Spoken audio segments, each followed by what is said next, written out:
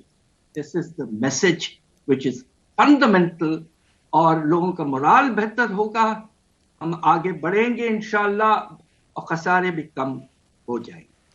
Doctor صاحب, let's take several things. سب سے پہلے آپ نے فرمایا کہ اسمبلی میں جا کے بیٹھیں اور جا کر اس پر بات کریں اور کچھ چیزیں طے کریں. آپ کو معلوم ہے کہ پچھلے 48 گھنٹے میں 72 گھنٹے میں کیا ہوا ہے کہ عمران خان صاحب نے کوئی بات کی اسمبلی میں جانے کی کہ ووٹ آف کانفیڈنس ہے, اور کہ وہ اس کے تھرو جو سینٹر ہے وہاں ایک ایسی سچویشن کریٹ کی جائے کہ شہباز شریف صاحب از پشڈ انٹو ارلی الیکشنز, کہ ان کو, تو اس کے نتیجے میں آپ نے دیکھا کہ انہوں نے تو 35 کر کے 70 لوگوں کی ریزگنیشنز قبول کر لیں. تو دیکھیے پرائیورٹی وہ تو کہیں دور دور سے نہیں ہے جو آپ فرما رہے ہیں, وہ تو اس وقت یہ ہے کہ کرسی میں نے رکھنی ہے اور کرسی میں نے لینی ہے.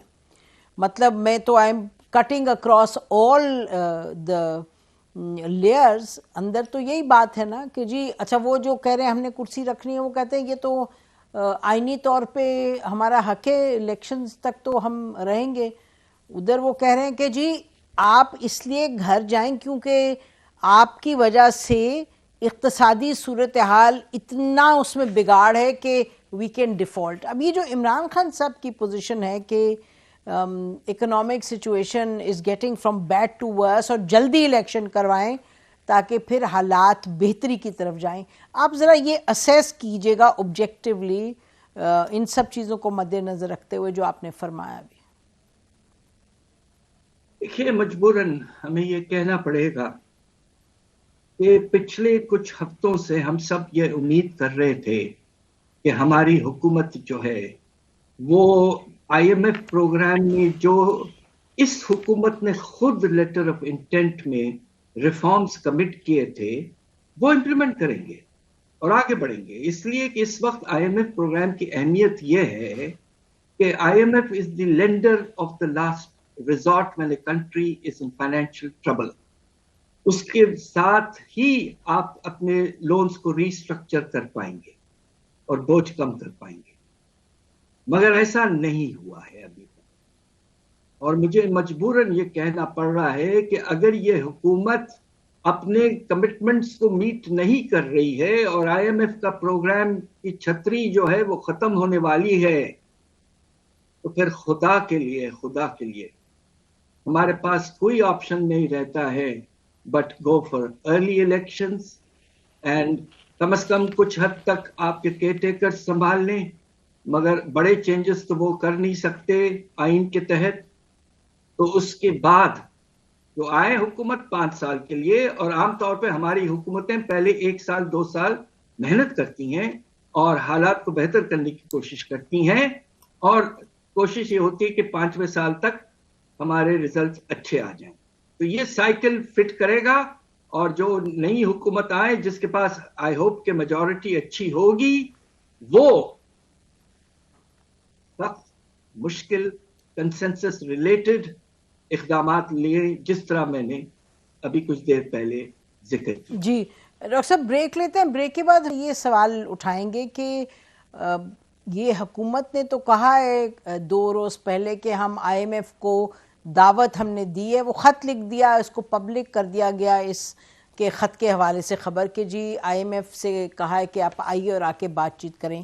تو ڈز دس ناٹ مین کہ یہ گورنمنٹ وہ اقدامات اٹھائے گی آئی ایم ایف کے حوالے سے جس کا آپ ذکر کر رہے ہیں؟ بریک کے بعد ناظرین گفتگو جاری رکھتے ہیں. Stay with us.